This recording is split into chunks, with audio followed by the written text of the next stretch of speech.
Thomas the Tank Engine had been working in the coal yards all day.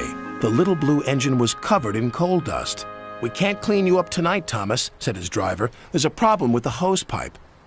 "Bother," said Thomas. "A bath would make me feel much better. The others are sure to say I look silly." But the engines were too busy arguing to notice Thomas.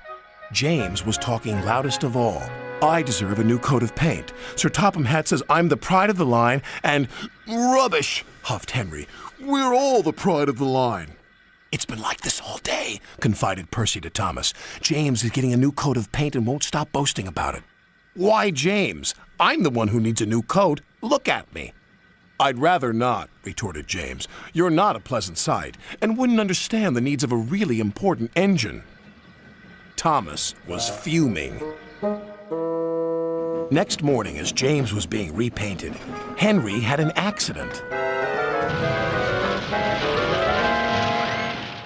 "If you can't push cars properly, Henry, why not talk to a tree instead? You know how much you like the forest." "As a matter of fact, Bossy Boiler, Sir Topham Hatt is inspecting the island for trees that are too close to the line. He's worried they might cause trouble." "Pah!" laughed James. "If I came upon a tree, I'd just push it aside." "Really?" Henry replied. Soon James was showing off his paintwork. "Make way for an important engine." "You wouldn't feel important if one of those trees crashed on you. You'd feel hurt," reproached Percy. "Rubbish! It wouldn't dare." "You should be careful, James. Trees can be just as powerful as engines," advised Terence. "Oh, please. Now, excuse me, Sir Topham Hatt needs me to pull the express." And he huffed away.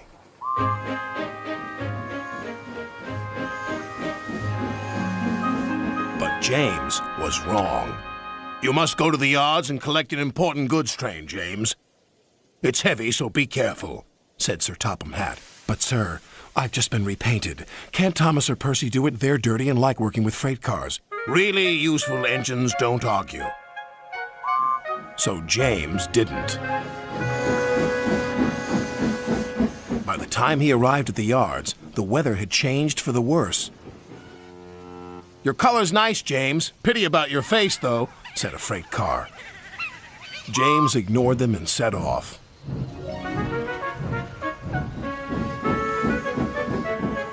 Soon they came to a hill, and his driver knew they were in for a difficult time. An old tree close to the track was being blown by the strong winds, and the rain had weakened the slope.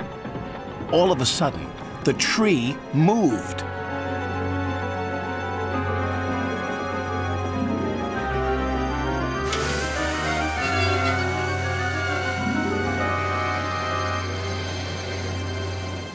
"Oh, help!" cried James. "Go away!" But of course, the tree couldn't. James tried to reverse away from the tree, but his train was too heavy.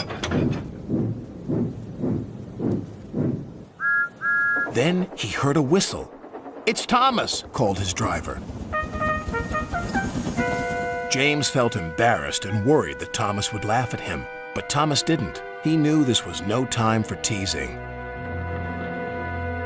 "Beep, beep." "I'm ready," whistled Thomas. "So am I," replied James. "As ready as I'll ever be." They were just in time.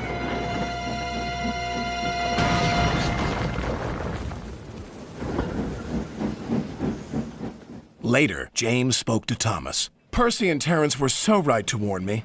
Thank you for rescuing me, Thomas." "Oh, that's all right. We engines must pull together, whatever the weather." Just then, Edward bustled in. "Sir Topham Hatt thinks you're both brave engines. Thomas, you're going to have a new coat of paint. And James, Sir Topham Hatt says that tomorrow you'll pull the Special Express." Everyone was very happy.